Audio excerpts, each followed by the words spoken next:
Olá, tudo bem com você? Eu sou o pastor Nilson e hoje eu continuo aqui com você esta série de devocionais nos Salmos, que nós temos chamado de Ouvindo a Voz de Deus, nos Salmos de Esperança. Buscando, né, reacender, levantar o nosso interior, essa esperança de Deus que está dentro de nós. Isso ouvindo palavras nos Salmos, né, ouvindo a voz de Deus ali. Hoje é o nosso 31º dia. Então eu já antecipo que hoje, 31º dia, e amanhã, 32º dia dessa série de devocionais, nós vamos tratar sobre Salmo 23. Hoje eu vou tratar uma parte do Salmo 23 e amanhã uma segunda parte. Tá? Então o Salmo 23, eu vou ler hoje versículo 1 até o versículo de número 4. Então nós temos: o Senhor é o meu pastor e nada me faltará. Ele me faz repousar em pastos verdejantes. Leva-me para junto das águas de descanso. Refrigera minha alma. Guia-me pelas veredas da justiça, por amor do seu nome. Ainda que eu ande pelo vale da sombra da morte, não temerei mal nenhum, porque tu estás comigo. O teu bordão e o teu cajado me consolam. E amanhã ele continua a partir do versículo 5. Por que nós dividimos esse salmo em duas partes? Porque salmo, nós podemos dizer que do versículo 1 até o versículo 4 desse salmo, ele trata sobre o pastor e as ovelhas. Do versículo 5, né, até o versículo 6, ele trata sobre o hospedeiro, né, e o hóspede, né, sobre o anfitrião e o hóspede. Então, são duas partes bem interessantes, são duas metáforas, né, ou figuras que o salmista usa aí para nos falar acerca do nosso relacionamento com Deus. Bom, eu começo dizendo que esse Salmo 23 é um salmo conhecido como salmo que gera fé. É um salmo que desperta a nossa fé. E, por sua vez, desperta a esperança. Né? Por quê? Porque esse salmo ele traz palavras, né? ele faz uma relação ali de situações da nossa experiência com Deus que nos motivam, que nos fazem olhar para cima, para o Senhor, que nos faz acreditar, né? E pensar nesse cuidado que Deus tem, nesse amor que Deus tem comigo e com você. Se por um lado, na primeira parte do salmo ali, você vai ter um Deus que é protetor e é um Deus que cuida das suas ovelhas, no outro você vai ter aquele Deus amoroso, né, que ama os seus filhos, né, na segunda parte que nós trataremos amanhã. Mas vamos lá, então esse salmo é um salmo que gera fé. Nessa primeira parte que nós lemos, versículo 1 ao 4, ele fala que o Senhor é o meu pastor e nada me faltará.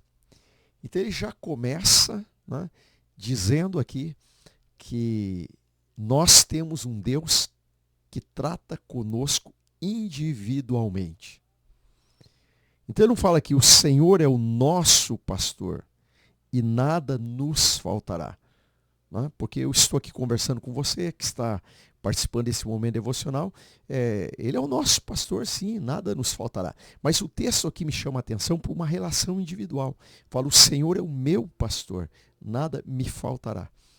Então a primeira palavra de esperança nesse salmo que eu quero deixar com você é o seguinte: saiba que você tem um Deus que está olhando para você individualmente. Ele conhece você, conhece seu nome, conhece as suas necessidades, conhece o que você está passando, porque ele trata individualmente com você, assim como o pastor também conhece cada uma das suas ovelhas. Então Deus sabe o que você está passando, confia, tem esperança. E ele continua: ele me faz repousar em pastos verdejantes e leva-me junto às águas de descanso.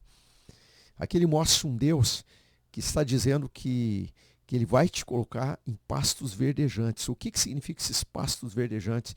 Deus quer te colocar em locais férteis, locais de vida.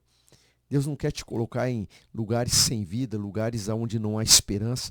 Deus quer te colocar em lugares de vida, pastos verdejantes. Pastos verdejantes. E o texto ainda diz que ele nos leva às águas de descanso, às águas tranquilas. Então esse texto, né, ele está dizendo que Deus, ele quer nos levar a esse descanso. Ele quer nos levar a uma situação de tranquilidade. Talvez você está passando um momento, uma situação que você está aflito, angustiado, preocupado, Deus está dizendo aqui que Ele é o seu pastor. Jesus está dizendo que Ele é o seu pastor e que Ele quer te levar às águas de descanso. Então se volta para Ele, ora, né? Separa um momento aí, fica na presença dEle. O Senhor vai te dar descanso. O Senhor quer dar descanso. Ele quer te levar a essas águas tranquilas. E aí Ele continua dizendo que Ele refrigera a minha alma. Refrigera a minha alma. Né? Então imagina quando chega uma situação que você precisa meio que zerar tudo de novo. Né? Imagina essa ideia de refrigerar no sentido de que, imagina um motor que está funcionando constantemente não para, de repente você desliga ele para que o motor possa refrigerar, para que esse motor possa novamente, né, descansar e chegar novamente a recomeçar tudo novamente sem aquele problema de continuar forçando. Então a nossa alma, Deus também faz assim conosco. Tem momentos que a nossa alma, como a gente está nesse mundo, a nossa alma vai vendo tanta coisa, tanta notícia ruim que você vê aí fora, não é? Seja na mídia, seja no dia a dia, onde você está andando, tantas palavras que nós ouvimos, a nossa alma vai recebendo essas coisas que estão aí no mundo. E essas coisas vão entrando, porque você escuta, você vê, essas coisas vão tentando se alojar nos seus pensamentos, nas suas emoções. Mas aí nós temos um Deus que nos refrigera a alma, Ele zera a nossa alma, Ele apaga aquilo que tem de ruim, e Ele começa de novo. Né? Então, você está sentindo que está estressado, emocionalmente não está bem, está acumulando um monte de coisas aí nos seus pensamentos e emoções, vai orar, né? Vai para a presença dEle, conversa com Ele, porque Deus está dizendo nesse texto que Ele vai refrigerar a nossa alma. E ainda continua dizendo que Ele me guia pelas veredas da justiça por amor do seu nome. Deus não apenas, né, Ele é justo, mas Ele nos leva para as veredas da justiça. Deus nos leva em caminhos que são bênção, caminhos que nós vamos escolher só coisas boas. Deus, aqui Ele diz que ainda que eu ande pelo vale da sombra da morte, não temerei mal algum, porque Tu estás comigo. O Teu bordão e o Teu cajado me consolam. Né? Olha só o que Deus está dizendo. Deus está dizendo a nós, nesse salmo, que ainda que nós andemos pelo vale da sombra da morte, ainda que você esteja passando, né, ao lado da sombra da morte, Deus diz que nós não vamos temer, que não precisamos temer. Ele vai nos dar coragem, porque Ele vai nos segurar na nossa mão. E nós vamos passar com Ele seguros na mão dEle, nós não corremos risco. Nós podemos passar pelo vale da sombra da morte, mas seguros nas mãos do nosso Deus, nós vamos passar tranquilo. Por quê? Porque o texto ali diz, porque Tu estás comigo. Né? Então a presença de Deus está conosco. Em todas as situações, a presença de Deus está comigo e com você. E nós vamos passar e não vamos ser derrotados, né, quando passarmos pelo vale da sombra da morte, porque a presença do Senhor está comigo e com você. Então, ainda que eu ande pelo vale da sombra da morte, não temerei mal algum, porque Tu estás comigo. A Tua vara e o Teu cajado me consolam.